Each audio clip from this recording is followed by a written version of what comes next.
வேலை செய்கிற இடத்துல கம்பெனியோட முதலாளி வந்து வேற ஒருத்தர் மாறுறாங்க. அது மாறுறதுனால நம்மளுக்கு எந்த ஆட்சேபனையும் கிடையாது. ஆனால் இன்னைக்கு நாள் வரைக்கும் 10 வருஷம் 15 வருஷமாக வேலை பார்த்தவங்களுக்கு ஒரு எக்ஸ்பீரியன்ஸ் சர்டிஃபிகேட் வேணும்.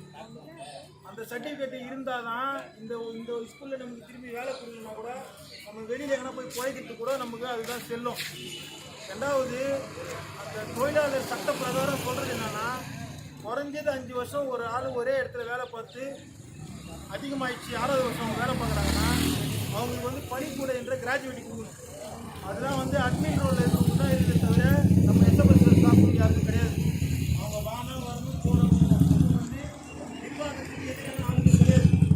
நம்ம செய்ய போகிற வேலைக்கு நமக்கான நியாயமான கோரிக்கைகளை அவங்க நிறைவேற்றுது. அவ்வளோதான், வேறு ஒன்றுமே கிடையாது. இது நம்ம இதுதான் சொல்லியிருக்கோம். ஐயா வணக்கம். நாங்கள் அனைவரும் 10 வருடத்திற்கும் மேலாக நமது எஸ்எஃப்எஸ் கம்பெனி மூலம் ஒமேகா பள்ளியில் வேலை பார்த்து வருகிறோம். இன்று காலை 9/9/2021 வியாழக்கிழமை 10:30 மணிக்கு காலை பணியாளர்கள் அனைவரையும் பள்ளி வளாகத்தில் உள்ள மண்டபத்திற்கு அழைத்து திடீரென நீங்கள் இதுவரை வேலை பார்த்த எஸ்எஃப்எஸ் கம்பெனியை தவிர்க்க முடியாத ஒரு சில காரணங்களால் மூடப்போகிறோம் என்று கூறியுள்ளனர். எஸ்எஃப்எஸ் கம்பெனியிலிருந்து கேபிஎஸ் என்ற புதிய கம்பெனிக்கு நம்ம பார்க்குற வேலையிலே அந்த கம்பெனியில் போய் நம்ம வேலை பார்க்குற மாதிரி ஒரு லெட்டர் ஒன்று கொடுக்குறாங்க.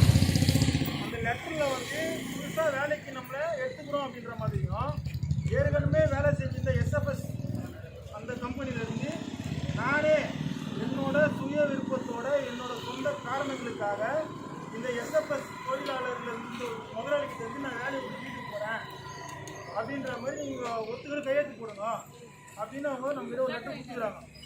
அந்த லெட்டர்னால ஒரு சில பேர் எங்கள் கையெழுத்து போட்டாங்க. அவங்களுக்கு வந்து ஒன்று படிக்க தெரியாமல் இருக்கலாம், இல்லை இந்த பேப்பரை காமிச்சு கீழே ஒரு பேப்பரில் கையெழுத்து வாங்கியிருக்கலாம், இல்லை சார் தானே நமக்கு வேலை கொடுக்குற அவர் தான், சம்பளம் கொடுக்குற அவர் தான், இங்கே தான் வேலை பார்க்கணும்னு சொல்கிற அவர் தான்ன்ற முறையில் அவங்க மேலே இருக்கிற நம்பிக்கை இங்கே போட்டுருக்காங்க. நடந்தது வந்து நமக்கு வந்து எதிராகவோ சாதகமாகவோ இல்லை. நம்மளே வந்து வேலையை விட்டு போகல, ஆனால் போகிற மாதிரி ஒரு கையெழுத்து கேட்டுருக்காங்க.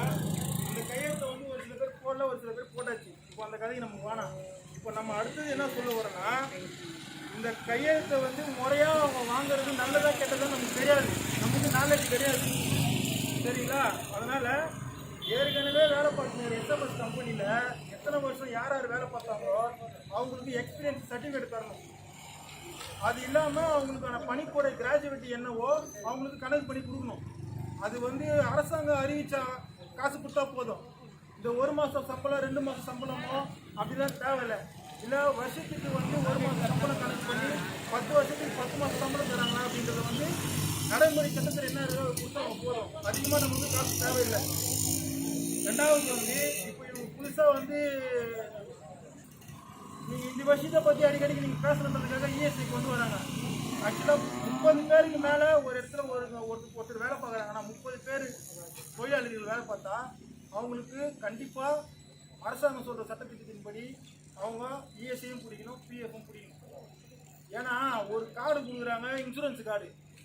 அந்த கார்டை வச்சு நீ மட்டும் இங்கே வந்து வைப்பு விட்டு மண்டை ஒழிச்சு கை ஒழிச்சு கால் ஒழிச்சு கை தட்டிச்சுன்னா நீ மட்டும் போய் பார்த்துக்கிற.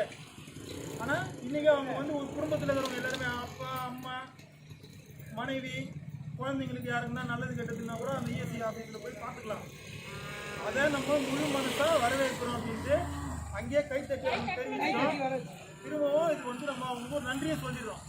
இந்த லெட்டரில் எல்லாரும் வந்து மனப்பூர்வமாக இதை பின்னாடி போட்டுக்கிறது என்னென்னு மெயினாக படிச்சிடறேன்.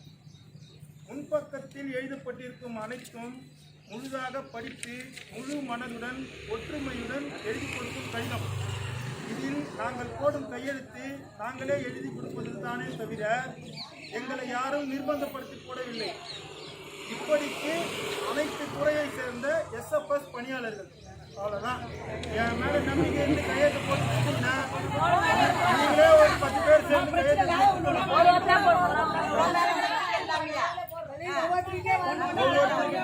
ஒவ்வொருத்தருக்கிட்ட வாங்கிக்கணும்.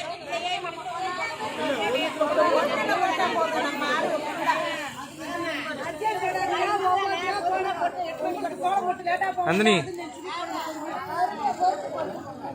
போதும்ல கட் பண்ணு கட் பண்ணு